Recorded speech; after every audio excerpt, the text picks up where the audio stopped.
सलाम पाकिस्तान 24 न्यूज़ के साथ मैं हूं मदीहा सलीम और मैं हूं वजाहत खान। सबसे पहले बात करेंगे कोयटा धमाके की। कोयटा के मसूम रोड पर एफसी की चेकपोस्ट पर खुदकुश धमाके में 4 एफसी एहलकार शहीद जबकि 17 एहलकारों समेत 19 अफराद जख्मी हो गए।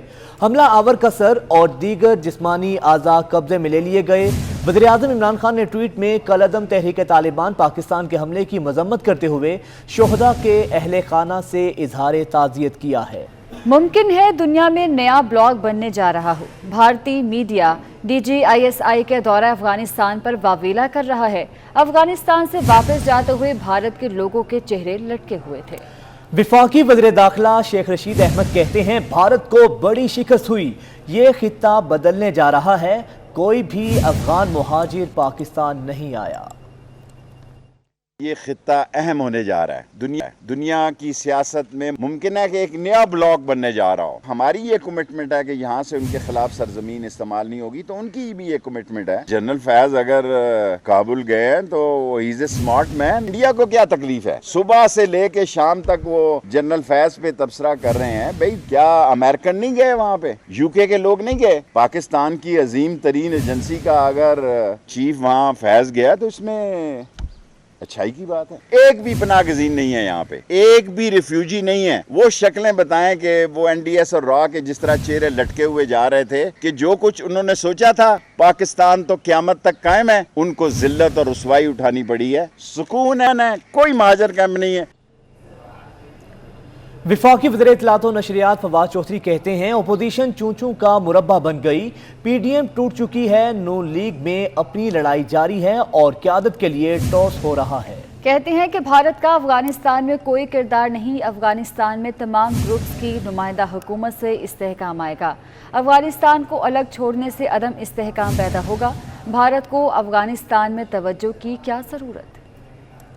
मसले के ऊपर अपोजिशन की कोई राय नहीं। हम ये देखते हैं कि शहबाज शरीफ साहब हों, बिलावल हों, फजलुर रहमान साहब हों, मरियम बीबी हों, ये सारे एक चूं चूं का मुरब्बा बन गए। किसी को पता नहीं है कि दूसरे की राय क्या है, दूसरे को पता नहीं है तीसरे की राय क्या है। पार्टियों के अंदर भी एक बहुत ज़्यादा लड़ाई जारी है।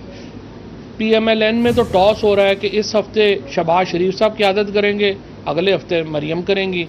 फिर टॉस होता है, फिर पता चलता है शायद खाकान नवाज़ी साहब की बारी आ गई है, और फिर चौथे फिर पता चलता है कि नवाज शरीफ साहब खुद ही क़यादत करेंगे। अगर हम ये कहें कि जो अफगानी पीछे रह गए हैं उनको हम एबंडन कर देंगे, उनको हम छोड़ देंगे, उसके नतीजे में अफगानिस्तान में अदम इस्तेहकाम पैदा होगा। हिंदुस्तान का अफगानिस्तान से कोई ताल्लुक़ नहीं, उनकी तो 1 इंच बॉर्डर भी अफगानिस्तान से नहीं मिलता।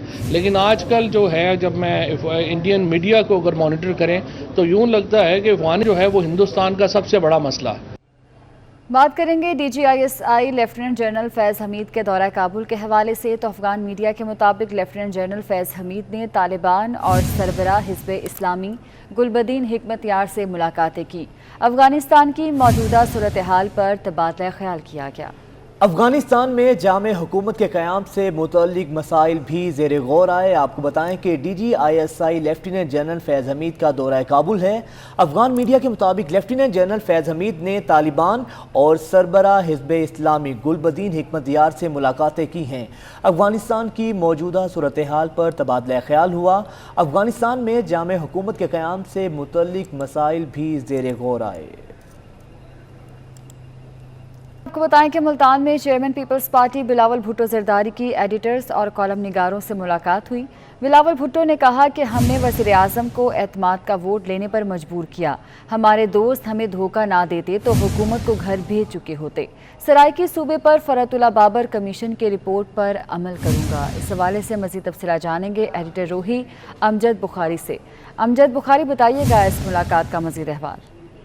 जी, बिलावल भुट्टो जरदारी ने मुल्तान और जनूब पंजाब के कॉलम निगारों और एडिटर्स से तफसीली मुलाकात की है। इसमें उन्होंने अपनी पॉलिसी, पार्टी पॉलिसी और हुकूमत के हवाले से जो अपोजिशन का किरदार है इस पर भी बड़ी भरपूर अंदाज से गुफ्तगू की। उनका ये कहना था कि अपोजिशन को मुत्तहिद करने के लिए उन्होंने बड़ी जदोजहद की, लेकिन वो अपनी पॉलिसी पर कारबंद थे। उनकी ख्वाहिश थी कि हम हुकूमत के खिलाफ जो जदोजहद है उसको जमहूरी अंदाज से लड़ें, उस जमहूरी आर्बिट के अंदर रहते हुए लड़ें। लेकिन अपोजिशन ने उनका साथ नहीं दिया اور انہیں اپوزیشن کئی معاملات میں اور کئی مراحل پر غیر سنجیدہ نظر آئی. ان کا یہ کہنا تھا کہ میاں نواز شریف ملک سے باہر ہیں، ان کا واپس آنا یا نہ آنا ان کی اپنی ذاتی پالیسی ہے، لیکن اگر وہ واپس آئیں گے تو اس سے اپوزیشن کو یقیناً تقویت ملے گی. ان کا یہ بھی کہنا تھا کہ اپوزیشن کے جو دوست ہیں انہوں نے ان کا ساتھ اس طرح نہیں دیا جس طرح وہ چاہتے تھے.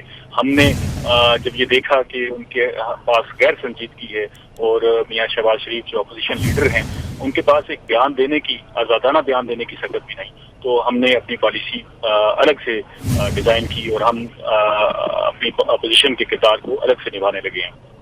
اور ہم توقع رکھتے ہیں کہ عوام ہمارے اس کردار کو سراہے گی اور ہمارے ساتھ کھڑی ہوگی اور حکومت کو گرانے میں ہمارا ساتھ دے گی. ان کا یہ کہنا تھا کہ ہم وفاقی حکومت کا خاتمہ چاہتے ہیں اور اس کے لیے ہمارے پاس ایک ماڈل بھی موجود ہے، اور ہم یہ اپوزیشن کو باور کرانے میں مسلسل کوشش کرتے رہے ہیں، لیکن اپوزیشن اس بات پر راضی نہیں ہوئی. اور ہم یہ سمجھتے ہیں کہ وفاقی حکومت گرانے کا جو راستہ ہے وہ پنجاب سے جاتا ہے. پنجاب کی حکومت گرنے سے وفاق حکومت جو ہے وہ جلد ہی گر جائے گی، لیکن اپوزیشن جو ہے وہ ہمارے ساتھ مل کر استعفوں پر اصرار کرتی رہی جو ہمارے حساب سے نامناسب ہے. انہوں نے افغانستان کے حوالے سے پالیسی، پیپلز پارٹی کی پالیسی پر بھی سراسری گفتگو کی. ان کا یہ کہنا تھا کہ ہم جنوب پنجاب کو صوبہ بنانا چاہتے ہیں اور ہم نے اس کا وعدہ بھی کیا تھا. موجودہ حکومت نے جو وعدہ کیا وہ اس سے پیچھے ہٹ گئی ہے اور موجودہ حکومت نے کہا تھا کہ وہ صوبہ بنائیں گے، لیکن اب وہ جنوب پنجاب سیکریٹریٹ بنا رہے ہیں. انہوں نے کہا کہ ہمیں یہ جنوب پنجاب سیکریٹریٹ پرپوز نہیں بلکہ ہمیں ایک مکمل طور پر صوبہ چاہیے اور حکومت اپنے وعدے سے پیچھے ہٹنے کی بجائے اپنے وعدے کو دفاع کرے. اس موقع پر پیپلز پارٹی کے جنوب پنجاب کے دیگر قائدین بھی ان کے ساتھ موجود تھے اور وہ بھی اس گفتگو میں شریک ہوئے. بلاول بھٹو زرداری اس موقع پر جو ہے وہ بڑے خوشگوار موڈ میں تھے اور انہوں نے صحافیوں کے تمام سوالات کے جواب دیے اور بڑے اچھے انداز سے انہوں نے ان ساری سیاسی صورتحال پر بھی روشنی ڈالی. جی ٹھیک ہے، بہت شکریہ. مسلم لیگ نون کے سیکرٹری جنرل احسن اقبال کا کہنا ہے کہ وزیر اعظم عمران خان قوم کو گمراہ کر رہے ہیں. Peshawar metro bus service Lahore, Multan اور پنڈی سے کئی گنا مہنگی بنائی گئی. نااہلی اور نالائکی کی سزا عوام کو ملے گی. وزیر اعظم صرف چندہ جمع کر سکتے ہیں. انہوں نے کہا کہ دیامر اور بھاشا ڈیم منصوبوں کو بھی سفید ہاتھی بنا دیا گیا. ایک غلط لاگت کے اندازوں اور عمران نیازی صاحب آپ کے بس کی بات نہیں ہے. آپ صرف چندہ لے سکتے ہیں یا آپ جھوٹے مقدمے بنا سکتے ہیں.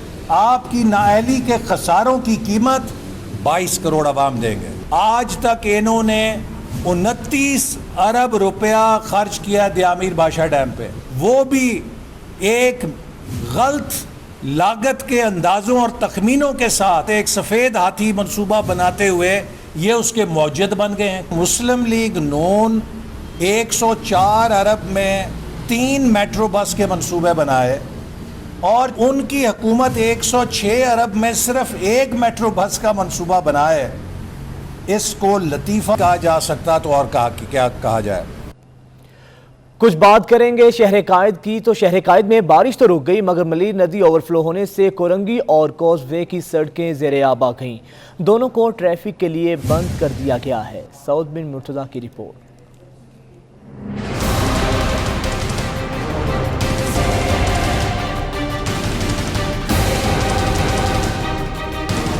شہر میں بارش تو رک گئی لیکن جگہ جگہ پانی تاحال کھڑا ہے. بارش سے ملیر ندی میں طغیانی آئی اور پانی اوور فلو ہو کر کورنگی پہنچ گیا. پانی کے بہاؤ کی وجہ سے کورنگی کاز وے اور کراسنگ کی سڑکیں زیر آب آ گئیں. پولیس نے دونوں سڑکوں کو بند کر دیا. گودام چورنگ سے جام صادق برج سے کئیم آباد سے آگے سارے روڈ کھلے ہوئے ہیں.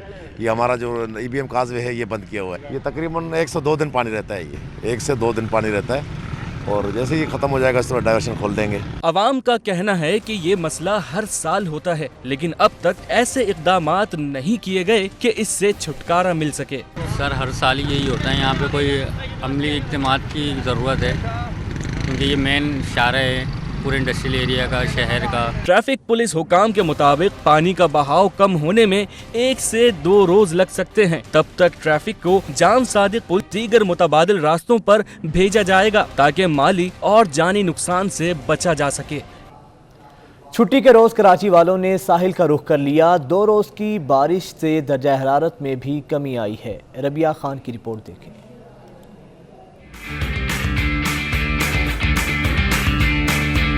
समंदर की मौजों में कराची वालों की मौज मस्तियाँ। छुट्टी के रोज शहरी रहे बारिश के मुंतज़िर और जब बारिश ना हुई तो शहरियों ने साहिल पर पिकनिक का प्लान बना लिया। ख्वाहिशमंद है 2 दिन और बारिश हो जाए तो और ज़्यादा मज़ा आ जाएगा। यहाँ पर 2 दिन तो बारिश हो गई लेकिन और भी हो जाए, बंदे और इंजॉय कर लेंगे। किसी ने ऊँट की सवारी की तो कहीं बच्चों ने लहरों को भरपूर एंजॉय किया। शहरी मजीद बारिश के भी हैं मुंतज़िर, लेकिन महकमा मौसमियात का कहना है कि कराची में अब तेज़ बारिश का कोई इम्कान नहीं। दीगर अहम खबरें भी शामिल करेंगे लेकिन इस ब्रेक के बाद आप हमारे साथ हैं।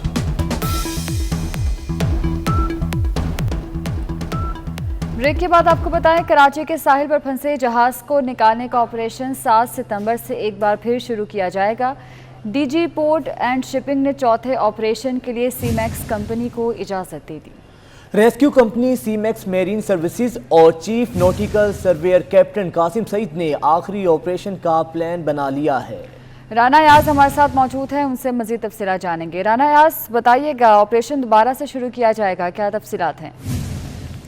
जी बिल्कुल, एक बार फिर हैंगकांग 77 जो कि क्लिफ्टन के साहिल के फंसा जहाज है उसको जो है अब 2 माह के करीब जो है वक्त गुजर चुका है और जहाज जो है अब उसको निकालने की जो है वो एक बार फिर कोशिश की जा रही है, जो कि ये चौथी कोशिश बताई जा रही है जिसको निकालने के लिए जो है वो की जाएगी।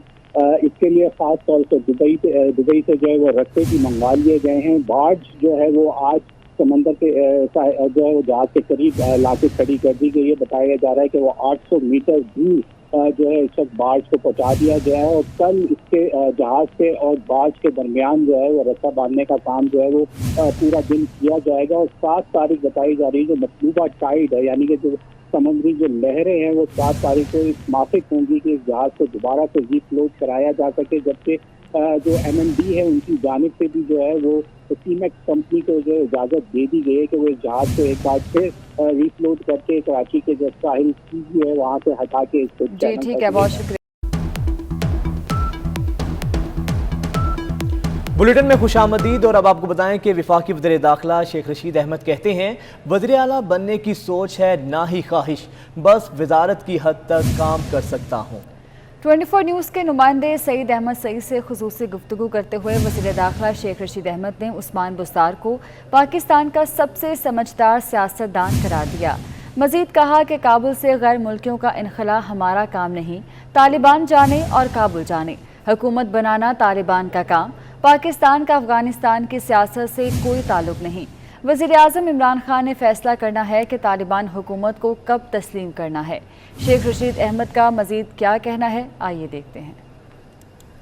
से उधर जाना और तुरखम से इधर आना उसके हम जिम्मेदार हैं, बाकी काम हमारा नहीं है। काबुल जाने और तालिबान जाने और उनका काम जाने। गवर्नमेंट बनाना तालिबान का काम है और जो भी हुकूमत बनेगी और जो भी दुनिया से कमिटमेंट है, अभी तक तो तकरीबन उनके बारे में मुस्बत फ़ज़ा पाई जा रही है, लेकिन सारी दुनिया उनको देख रही है और उनकी कामयाबी उन्हीं के पास है। पाकिस्तान का अफ़गानिस्तान की सियासत से कोई ताल्लुक नहीं है। इमरान खान ने ये फ़ैसला करना है, this is with Imran Khan, कि इसको कब तस्लीम करना है और कब नहीं करना है।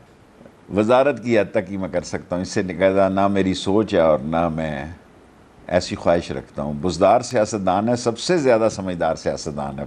इंडोनेशिया में करंतना में मौजूद कोरोना मुतासरीन को अद्वियात और खुराक पहुँचाने के लिए ड्रोन्स का इस्तेमाल किया जाने लगा है। इंसानियत की खिदमत का जज्बा लिए मुकस्सर ड्रोन मेडिकल टीम आइसोलेशन में मौजूद मरीजों की दिन रात इमदाद में मसरूफ़ अमल है। टीम के पास 5 ड्रोन्स हैं जो एक दिन में दर्जनों मरीजों को खुराक और अद्वियात की कॉन्टैक्टलेस डिलीवरी में मदद देते हैं। स्टूडियो से फिल वक्त इतना ही। हाजिर होंगे हेडलाइंस के साथ, आप देखते रहिए 24 न्यूज़।